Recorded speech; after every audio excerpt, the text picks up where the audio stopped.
Nabanggit niyo po na ang ASEAN, malaki yung potensyal, no?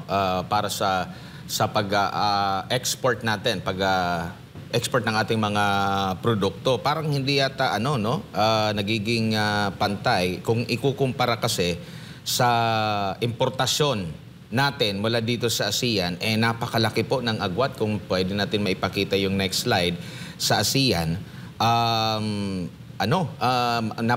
Masyadong malaki yung mismong agwat. Ang sinasabi nga dito sa pinaka-latest yata ito May 2025, yung ating in-export na products nasa 966 B.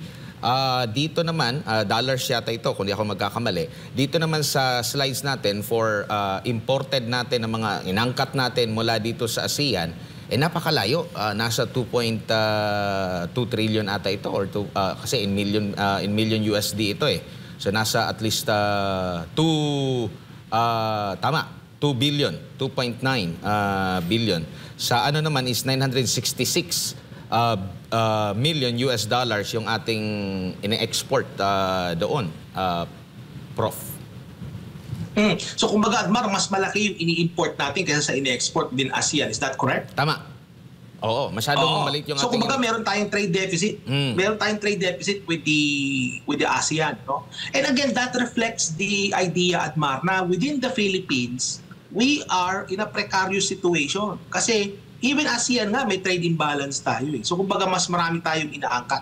Pero Admar, kasi kabilang din dyan yung bigas remember, ang pinagkukuha natin ng bigas is Thailand and Vietnam. So kasama yan dyan. So malaking mga item yan sa pag-i-import. But nonetheless, even though meron tayong trade deficit with ASEAN, it still remains na malaki pa rin ang potential na mai-increase natin yung flow of trade among the ASEAN member countries. So meron pa ring potential dyan. At halimbawa, yung mga ibang mga bansa, imbis na sila ay makipagkalakalan na with the United States, why not i-increase nila yung trade among the different ASEAN member countries. So baka nabanggit ko nga kanina yan If Marcos Jr. truly wants to be remembered as a consequential and influential leader, hindi lang sa Pilipinas kundi sa ASEAN, i-meet nila yan, yung mga iba-ibang mga leaders at pag-usapan at pagplanuhan at mag-strategize sila kung paano mas lalo pang mai-increase yung trade. Kasi malamang sa malamang, meron pa rin mga barriers to trade dyan. By the way, ang mga barriers, Admar, hindi lang naman ito hindi lang naman ito taripa. May mga non-tax, non-monetary barriers to trade. May mga barriers pa rin yan na pwede nilang itanggalin para mag-increase yung trade amongst the ASEAN.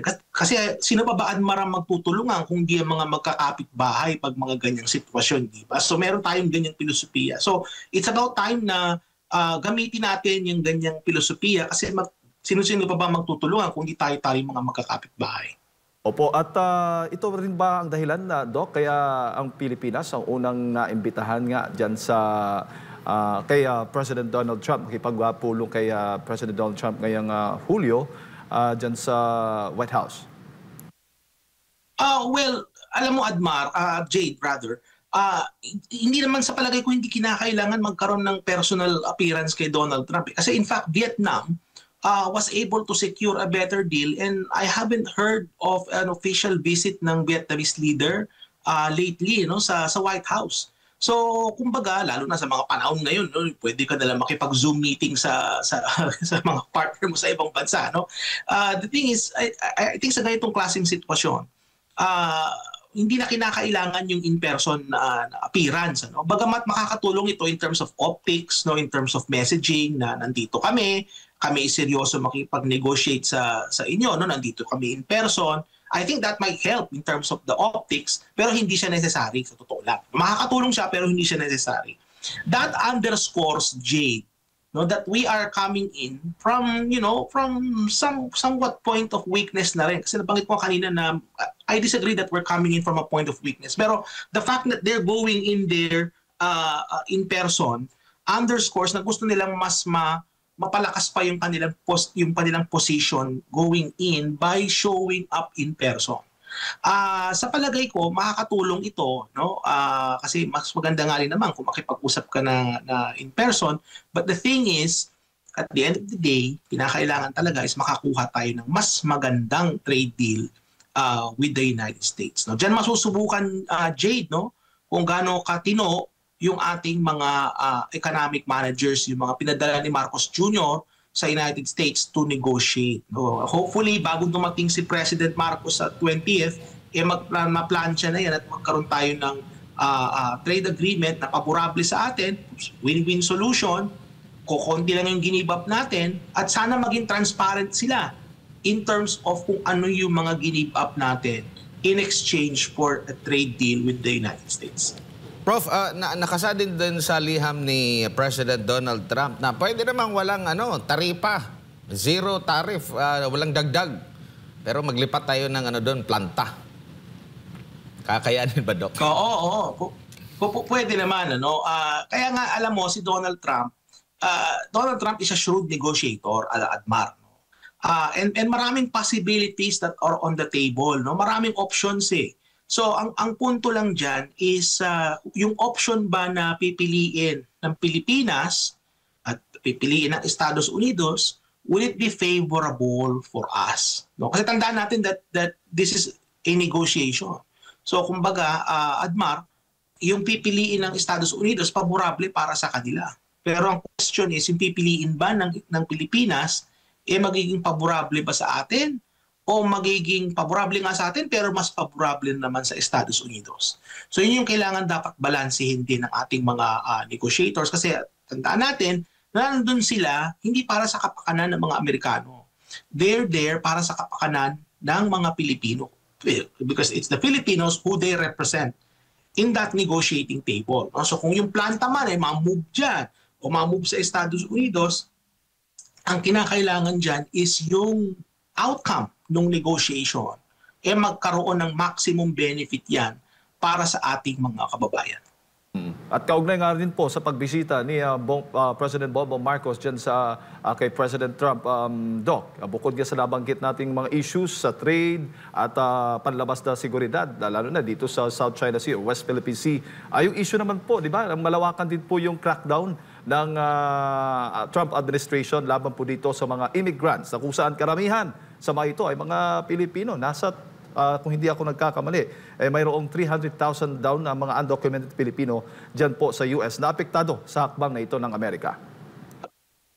Alam mo, Jade, no, ang pinakamalaki talaga na dami ng mga illegals o yung mga undocumented migrants sa US are the Hispanics, no? Yung mga Mexicans, tsaka mga Latinos. Sila yung may pinakamalaki dyan. No?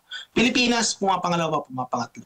So may pinakamarami, no? Mga 300,000. Pero again, these numbers are inaccurate kasi they don't really know exactly kung gaano karami yung mga undocumented. Ano? But nonetheless, this will be also a staking point sa negotiations.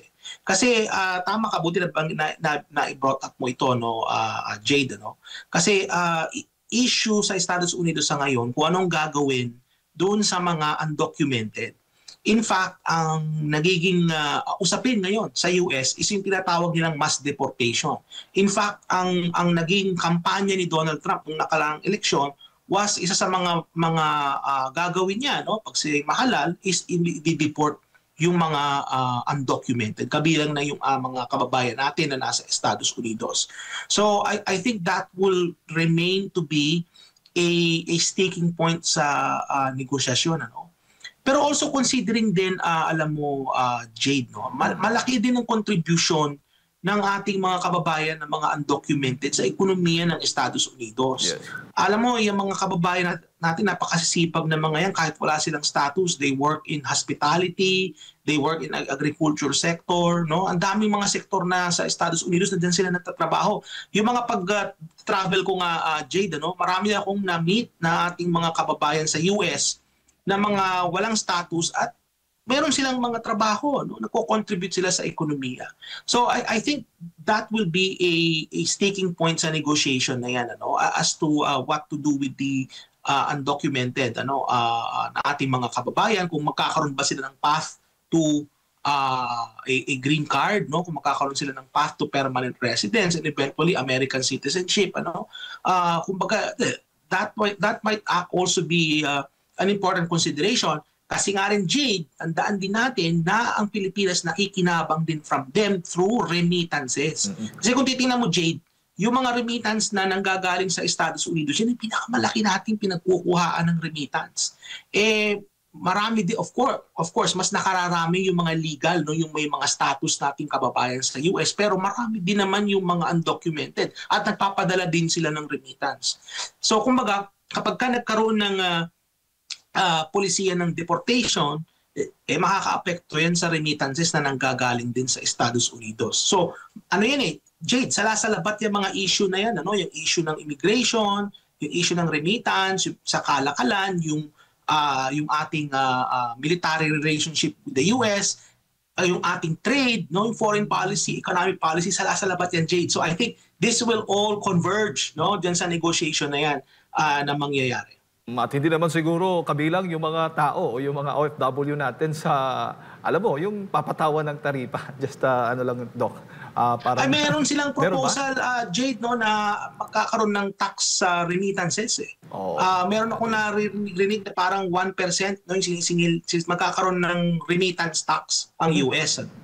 At yan malamang makaapekto yan sa volume ng remittances na dumarating sa Pilipinas. Kasi ang mangyayari niyan, Jade, ano, instead of yung mga kababayan natin magre-remit sila through regular channels, since nga nagkaroon ng tax, baka magre-remit yan sila through other informal channels. Sa remittances, Jade, may formal and informal yan Yung informal, mga ano yan, underground, no, yung kumbaga under the radar na mga pagpapadala ng pera. So magkakaroon yan ng increase sa kumbaga informal remittances, ano. But nonetheless, itong ganitong polisiya ng Estados Unidos will definitely affect the Philippine economy directly dahil halos 10% ng ating GDP nanggagaling sa mga OFW remittances. And may pinakamalaking pinanggagalingan ng remittances is the United States. So any taxation on remittances definitely will have an impact doon sa remittance flows going into the Philippines, which in turn will have an impact naman sa size ng ating ekonomiya kasi nga malaki din ang porsyento ng ating ekonomiya na nanggagaling dyan, Jay. Alright, Doc. Maraming salamat po sa inyong pong oras at sa pagbibigay po ng impormasyon ngayong umaga. Sa ulitin po, mabuhay po kayo. Well, thank you so much for having me. Mabuhay po kayo. Salamat, Admar. Mabuhay po ang Pilipinas.